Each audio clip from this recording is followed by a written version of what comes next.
जय हिंद साथियों, स्वागत है आप सभी का आपके YouTube चैनल आर्ट्स फॉर सब पे। साथियों, आज की इस वीडियो में लोग पढ़ने वाले हैं क्लास 12th के ज्योग्राफी विषय के चैप्टर नंबर 7 को, जिसका नाम है तृतीयक और चतुर्थ क्रियाकलाप। तो आइए सबसे पहले जानते हैं कि आज के इस चैप्टर में हम लोग पढ़ने क्या वाले हैं। सबसे पहले हम लोग जानेंगे से तृतीयक क्रियाकलाप की परिभाषा क्या है, यानी तृतीयक क्रियाकलाप किसे कहते हैं। दूसरा जो टॉपिक है वो है तृतीयक क्रियाकलापों का वर्गीकरण, यानी तृतीयक क्रियाकलापों को कितने भागों में बांटा जा सकता है। तीसरा है चतुर्थ एवं पंचम क्रियाकलाप का परिचय, यानी इसके बारे में हम जानेंगे से चतुर्थ क्रियाकलाप किसे कहते हैं और पंचम क्रियाकलाप किसे कहते हैं। तो आइए बारी बारी से इन सभी टॉपिकों को पढ़ना शुरू करते हैं। सबसे पहले जानते हैं से तृतीयक क्रियाकलाप कहते किसे हैं। मानव द्वारा जीवन यापन हेतु किए जाने वाले ऐसे क्रियाकलाप जिसके अंतर्गत विभिन्न प्रकार की सेवाएं प्रदान की जाती है तृतीयक क्रियाकलाप कहलाती है, जैसे व्यापार व वाणिज्य, परिवहन, संचार, शिक्षण कार्य, बैंकिंग आदि। इस क्रियाकलाप के अंतर्गत वस्तुओं का निर्माण नहीं होता है। तो यहाँ आपको एक चीज़ समझ में आ गया होगा से जो तृतीयक क्रियाकलाप है इसके अंतर्गत मानव क्या करता है, केवल सेवाएं देता है। इसके अंदर किसी तरह का उत्पादन कार्य नहीं होता है। अगर आप पिक्चर में देख पा रहे हैं तो यहाँ पर देखिए, यहाँ पर फलों को बेचा जा रहा है, यहाँ पर फलों को बेचा जा रहा है, यहाँ फलों का उत्पादन नहीं हो रहा बल्कि यहाँ पर फलों को बेचा जा रहा है। तो ये एक तरह की सेवा है। दूसरी तस्वीर में आप देख पा रहे हैं कि टेम्पू के माध्यम से किसी व्यक्ति को एक स्थान से दूसरे स्थान पर पहुँचाया जा रहा है और इसके बदले में भाड़े के तौर पर उन्हें कुछ पैसा मिलता है, जिसके द्वारा वो अपने जीवन यापन करते हैं। तो ये भी एक तरह की सेवा का काम हो गया। तीसरा जो तस्वीर है उसमें बच्चों को पढ़ाया जा रहा है, जो कि शिक्षण कार्य से संबंधित है। चौथा है बैंकिंग। तो ये जितनी भी इसके अलावा भी बहुत सारे ऐसे कार्य हैं जो सेवाओं से संबंधित है। तो इस तरह के जो कार्य होते हैं वो तृतीयक क्रियाकलाप के अंतर्गत आते हैं। तो यहाँ आपको समझ में आ गया होगा कि तृतीयक क्रियाकलाप के अंतर्गत सेवाएं प्रदान की जाती है, इसके अंतर्गत किसी भी वस्तु का निर्माण नहीं किया जाता है। अगला टॉपिक है तृतीयक क्रियाओं का वर्गीकरण, अर्थात तृतीयक क्रियाकलाप के अंतर्गत कौन कौन से कार्य आते हैं। तो वैसे तो बहुत सारे कार्य आते हैं, लेकिन मुख्यतः इस वीडियो में हम लोग 4 मुख्य पॉइंट पे चर्चा करेंगे। पहला है जो है वो है व्यापार और वाणिज्य, दूसरा है परिवहन, तीसरा है संचार और चौथा है पर्यटन। तो ये बारी बारी से इन चारों पॉइंट पे चर्चा करते हैं। सबसे पहले जानते हैं व्यापार और वाणिज्य कहते किसे हैं। वस्तुओं के क्रय विक्रय यानी खरीदने बेचने को व्यापार या वाणिज्य कहा जाता है। यह मुख्य रूप से 2 प्रकार का होता है, पहला थोक व्यापार और दूसरा फुटकर व्यापार। सबसे पहले जानते हैं थोक व्यापार कहते किसे हैं। थोक व्यापार में व्यापारी थोक परिमाण में सीधे वस्तुओं का क्रय उत्पादनकर्ताओं से करते हैं। इसके पश्चात वे इन वस्तुओं को खुदरा व्यापारी को बेचते हैं। ऐसे भंडारण बड़े शहरों में सुरक्षित क्षेत्र के अंदर स्थित होते हैं। तो यहाँ आपको 3 चीज़ें समझ में आ गई होंगी। इसके अंदर व्यापारी थोक परिमाण में जो सामान खरीदते हैं वो डायरेक्ट फैक्ट्री से करते हैं जहाँ पर उत्पादन होता है। उसके पश्चात उन वस्तुओं का भंडारण जो होता है वो शहरी क्षेत्र में किसी सुरक्षित स्थान पे करते हैं और फिर वहाँ से वो उस सामान को खुदरा व्यापारियों को बेचते हैं। तो थोक व्यापार आपको समझ में आ गएगा। अब बात करते हैं फुटकर व्यापार। इस व्यापार में व्यापारी सीधे ग्राहक को सामान बेचते हैं, यानी जो फुटकर व्यापारी होते हैं वो थोक व्यापारी से सामान खरीदने के पश्चात अपने व्यापारिक क्षेत्रों में उस सामान को सीधे ग्राहक को बेचते हैं। इसके अंतर्गत फुटकर दुकानें, रेहड़ी वाले, स्वचालित बिक्री मशीनें आदि आते हैं। ऐसे दुकानें आप अक्सर देखने को आपको मिलता होगा। जैसे रोड के किनारे में जो ठेला पर जो दुकानें लगी होती है ना, ये सब जो दुकानें होती है इसको फुटकर व्यापार कहते हैं, जो डायरेक्ट ग्राहकों को सामान बेचती है। अगर हम बात करें से जो थोक व्यापार और जो फुटकर व्यापार होता है, इस तरह का जो व्यापार और वाणिज्य जो होता है, एक इसका काम जो होता है वो कस्बों और नगरों में होता है, ठीक है। और जहाँ पर ये व्यापार का कार्य होता है उसको हम लोग कहते हैं व्यापारिक केंद्र।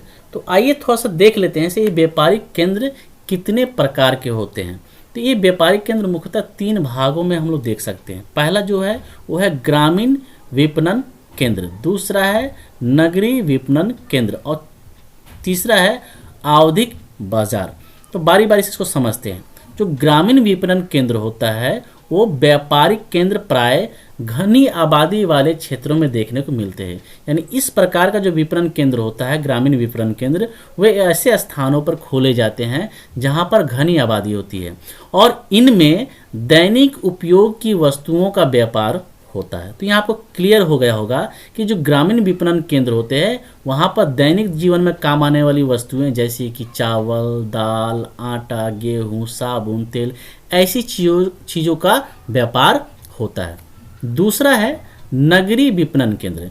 नगरीय विपणन केंद्रों में दैनिक वस्तुओं के साथ विशेष वस्तुओं का भी व्यापार होता है। दैनिक वस्तु जैसे कि मैंने आपको बताया, साबुन, तेल, चावल, दाल, आटा, इसके अलावा अन्य वस्तुओं का भी व्यापार होता है। मिसाल के तौर पे शहरी क्षेत्र में अगर आप जाते हैं तो वहाँ पर आपको दवाइयाँ बेची जाती हैं, वहाँ पर बच्चों को शिक्षा दिया जाता है। तो ये भी जो कार्य होता है ये नगरीय विपणन केंद्र के अंतर्गत आते हैं। ठीक है, तो यहाँ आपको दोनों में आपको अंतर समझ में आ रहा होगा। सर ग्रामीण विपणन केंद्र किसे कहते हैं और नगरीय विपणन केंद्र किसे कहते हैं।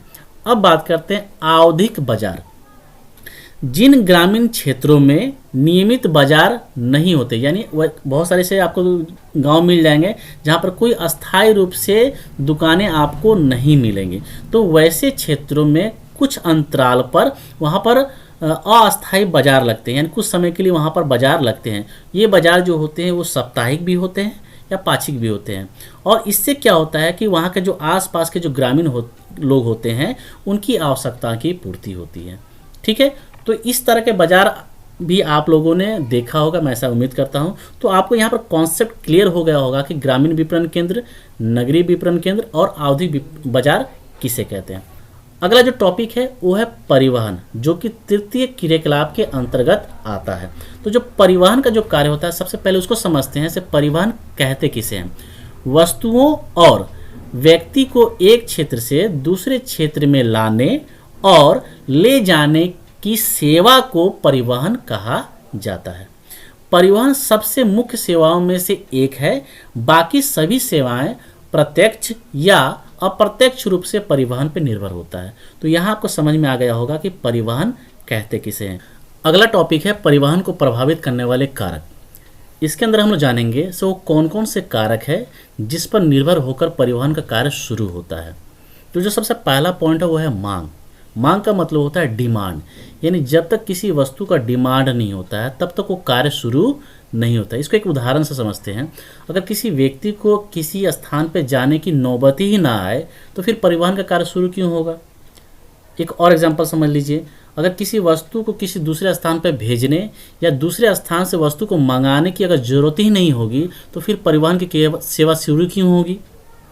तो यहाँ आपको एक चीज़ समझ में आ गया होगा कि जब हमें किसी स्थान पर जाने या वहाँ से आने की आवश्यकता होती है या किसी वस्तु को भेजने या मंगाने की आवश्यकता होती है तो डिमांड जनरेट होता है और उसी डिमांड के आधार पर परिवहन सेवाएं शुरू होती है। दूसरा जो पॉइंट है वो है मार्ग। मार्ग एक महत्वपूर्ण पॉइंट है जो परिवहन को प्रभावित करती है, क्योंकि आप भी समझते हैं कि परिवहन की सेवाएं तब शुरू होती है जब मार्ग विकसित होते हैं, जब रास्ते बनते हैं, जब रोड बनते हैं, जब सड़कें बनती हैं। जब सड़कें बनती हैं तब परिवहन के कार्य शुरू होते हैं। तो कहीं ना कहीं परिवहन का जो कार्य होता है वो मार्ग पर निर्भर होकर होता है। अभी मार्ग जितने सुगम होंगे, जितने अच्छे होंगे, परिवहन का कार्य उतना ही अच्छा होगा। ठीक है, इन दो पॉइंट के अलावा भी बहुत सारे पॉइंट हैं जिस पर निर्भर होकर परिवहन का कार्य प्रभावित होता है, जैसे कि भौगोलिक संरचना, जलवायु, मार्ग में ईंधन भराने की व्यवस्था, वाहन मरम्मत करने की सुविधा, आवश्यक के खर्च के लिए धन की उपलब्धता। ये सारी चीज़ें जो है ये परिवहन सेवा को प्रभावित करती हैं। तो उम्मीद करता हूँ कि परिवहन को प्रभावित करने वाले कारक कौन कौन से हैं वो आपको समझ में आ गया होगा। अब बढ़ते हैं अगले टॉपिक की तरफ। अगला जो टॉपिक है वो है पर्यटन। पर्यटन का सीधा सा मतलब होता है यात्रा करना। ठीक है, और ये जो पर्यटन जो है ये पर्यटन तृतीय क्रियाकलाप के अंतर्गत ही आता है। तो इसको समझते हैं आखिर पर्यटन होता क्या है।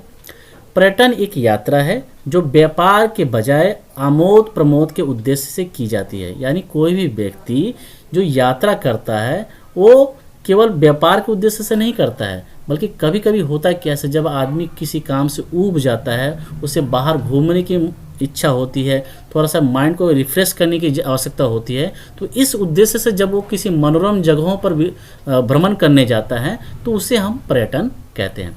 पर्यटन में लोग अपने निवास स्थलों एवं कार्यस्थलों से अस्थायी तौर पर थोड़े समय के लिए अन्य स्थानों पर जाके मनोरंजन करते हैं। जैसे कि आप यहाँ पर तस्वीरों में भी देख पा रहे हैं, ताजमहल, बहुत सारे लोग हैं जो ताजमहल घूमने जाते हैं। इसके अलावा भी जो भौगोलिक रूप से जो अच्छे क्षेत्र होते हैं, ठंड प्रदेश होते हैं, या कहीं झरना होता है, कहीं झील होता है, तो वैसी जगहों पर लोग जाते हैं मनोरंजन करने के लिए। तो उम्मीद करता हूँ कि आपको समझ में आ गया होगा कि पर्यटन होता क्या है। अगला जो पॉइंट है वह है पर्यटन सेवा को प्रभावित करने वाले कारक। इसके अंदर हम लोग जानेंगे से पर्यटन सेवा को प्रभावित करने वाले कारक कौन कौन से हैं। तो जो सबसे पहला पॉइंट है वो मांग के बारे में, जैसे कि मैंने आपको बताया भी था, से मांग के आधार पर ही कोई कार्य शुरू होता है। यानी जब तक किसी चीज़ की मांग नहीं होती है तब तक वो कार्य शुरू नहीं होता है। मिसाल के तौर पे यदि आप कोई पार्क बनाना चाहते हैं और उसके द्वारा आप आमदनी कमाना चाहते हैं, तो सबसे पहले तो आपको ये देखना पड़ेगा कि क्या जिस जगह पर आप पार्क बनाना चाहते हैं वहाँ के लोगों का वो डिमांड है या नहीं, या वहाँ के लोग चाहते हैं कि नहीं से कोई ऐसा पार्क हो जहाँ वो कुछ समय बिता सके। अगर वहाँ पर उस तरह का कोई डिमांड है और तब आप वहाँ पर अगर पार्क की स्थापना करते हैं तो फिर वो उससे आप कमा सकते हैं, अन्यथा आपका वो पार्क बनाना व्यर्थ चला जाएगा। दूसरा जो है वो है परिवहन सुविधाओं में सुधार के कारण पर्यटन क्षेत्रों का विकास हुआ। यानी यहाँ कहने का तात्पर्य यह है कि बहुत सारे ऐसे पर्यटन स्थल है जो दुर्गम स्थानों पे हैं, जहाँ पर आसानी से पहुँचा नहीं जा सकता है। वहीं जब परिवहन सुविधाओं का सुधार हुआ तो जो पर्यटन क्षेत्र थे उनका विकास संभव हो पाया। तो कहीं ना कहीं परिवहन सुविधाएं भी जो है वो पर्यटन सेवा को प्रभावित करती है। तीसरा पॉइंट है जलवायु। गर्मी के दिनों में कश्मीर का शीतल जलवायु पर्यटकों को आकर्षित करता है। इसी प्रकार यूरोप के ठंडे वातावरण से भिन्न भूमध्य सागर के तटों पर तापमान अधिक होता है, जिसके कारण इन तटों पर पर्यटकों की भीड़ देखने को मिलती है। तो यहाँ आपको समझ में आ रहा होगा कि जलवायु जो है वो कहीं ना कहीं पर्यटकों को अपनी ओर आकर्षित करता है। चौथा पॉइंट है भूदृश्य। कुछ लोग मनोरम और मनोहर पर्यावरण में छुट्टियां बिताना पसंद करते हैं। पर्वत, झरने, समुद्री तट और अन्य अछूते प्राकृतिक स्थल पर्यटकों को आकर्षित करते हैं। तो यहाँ आपको समझ में आ गया कि जो भूदृश्य है वो पर्यटकों को अपनी ओर आकर्षित करता है, जिससे पर्यटन सेवाएं विकसित होती है। पांचवा है इतिहास एवं कला। प्राचीन काल के इतिहास से संबंधित स्थल एवं पुरातात्विक महत्व के भवन पर्यटकों के लिए आकर्षक स्थल होते हैं। यानी यह कहने का मतलब है ऐसे बहुत सारे ऐसे लोग हैं जो इतिहास में, प्राचीन कला में रुचि रखते हैं। तो जहाँ कहीं भी इस तरह के पुरातात्विक स्थल होते हैं वहाँ पर लोग जाना पसंद करते हैं। अगला पॉइंट है संचार। सबसे पहले जानते हैं कि संचार कहते किसे हैं। एक व्यक्ति से दूसरे व्यक्ति तक जानकारी पहुंचाने की व्यवस्था को संचार कहा जाता है। संचार का विकास और जीवन स्तर सुधार में अहम भूमिका निभाता है। यानी संचार का कहने का मतलब क्या हो गया, से एक व्यक्ति से दूसरे व्यक्ति तक जो संदेश हम पहुंचाते हैं ये संचार कहलाता है। अब देखते हैं संचार को कितने भागों में बांटा जा सकता है। तो संचार के मुख्यतः दो प्रकार हैं, एक है संचार और जो दूसरा है जनसंचार। सबसे पहले जानते हैं संचार किसे कहते हैं।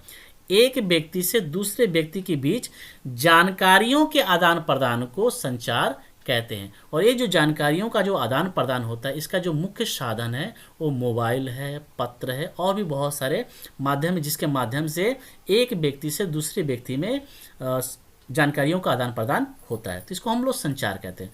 अब देखते हैं जनसंचार किसे कहते हैं। जनसंचार एक स्रोत से अनेक व्यक्तियों के बीच जानकारी को पहुंचाने की प्रक्रिया होती है। समझ में आ रहा है आपको। जनसंचार एक स्रोत से अनेक व्यक्तियों के बीच जानकारियां पहुंचाने की प्रक्रिया को जनसंचार कहा जाता है। जनसंचार के साधन कौन कौन से हैं? TV, radio, internet. ये ऐसे माध्यम है जहां पर एक जगह से पूरे विश्व में एक ही संदेश को पहुंचाया जा सकता है, इसलिए इसको कहा जाता है जनसंचार। तो उम्मीद करता हूँ ये आपको क्लियर हो गया होगा। अब बढ़ते हैं अगले पॉइंट की तरफ। अगला जो पॉइंट है वो है चतुर्थक क्रियाकलाप। सबसे पहले जानते हैं कि चतुर्थक क्रियाकलाप है क्या। यह बहुत ही विशिष्ट तथा जटिल प्रकार के क्रियाकलाप हैं जिनका संबंध ज्ञान से संबंधित क्रियाकलाप से है। चतुर्थ क्रियाकलाप में मुख्यतः शोध व विकास के लिए विशेषज्ञों की आवश्यकता पड़ती है। यानी चतुर्थ क्रियाकलाप में होता क्या है, से ये एकदम ज्ञान पे आधारित होता है और इसके अंदर जो कार्य करने वाले जो लोग होते हैं, इस क्रियाकलाप के अंदर जो कार्य करने वाले लोग होते हैं वो मुख्यतः शोध और विकास से संबंधित कार्य करते हैं। इस सांख्यिकी विशेषज्ञ, कंप्यूटर के सॉफ्टवेयर के निर्माता, औषधालयों के विशेषज्ञ, चिकित्सक, कंप्यूटर आधारित शिक्षा के विद्वान इत्यादि इस वर्ग के कुछ उदाहरण। तो उम्मीद करता हूं कि चतुर्थ क्रियाकलाप क्या है आपको समझ में आ गया होगा। अगला पॉइंट है पंचम क्रियाकलाप। सबसे पहले जानते हैं कि पंचम क्रियाकलाप कहते किसे हैं। नीति निर्धारण और निर्णय स्तर के सर्वोच्च स्तर के क्रियाकलाप पंचम क्रियाकलाप कहलाते हैं। यानी यह कहने का तात्पर्य है कि नीति निर्धारण और निर्णय स्तर से संबंधित जो सर्वोच्च क्रियाकलाप होता है वो पंचम क्रियाकलाप कहलाता है। जैसे नूतन धारणाओं की स्थापना करना, वर्तमान या नई धारणाओं को पुनर्स्थापित करना, यानी उसके अंदर संशोधन करके फिर नई धारणाओं को स्थापित करना, उनका स्पष्टीकरण करना, नई तकनीकों का आविष्कार करना, उपयोग के लाभ हानि का आकलन करना है, ये सारे कार्य जो होते हैं ये पंचम क्रियाकलाप के अंतर्गत आते हैं। और इन क्रियाकलापों को करने वाले जो लोग होते हैं उनकी संख्या बहुत कम होती है, लेकिन ये लोग कहीं ना कहीं देश के विकास में अहम भूमिका निभाते हैं। तो उम्मीद करता हूं कि आज के इस छोटे से वीडियो में मैंने जिन जिन टॉपिकों पर चर्चा किया है वो आपको समझ में आ गया होगा। यदि आपको ये वीडियो अगर अच्छा लगा है तो आप इस वीडियो को लाइक कीजिए, अपने दोस्तों में शेयर कीजिए और यदि आप इस चैनल पर नए हैं तो इस चैनल को सब्सक्राइब करके बेल आइकन को दबा दीजिए ताकि जब मैं अगला वीडियो अपलोड करूँ तो उसकी नोटिफिकेशन आप तक पहुँच जाए। तो फिर मिलते हैं अगले वीडियो में, तब तक के लिए दीजिए इजाज़त। धन्यवाद।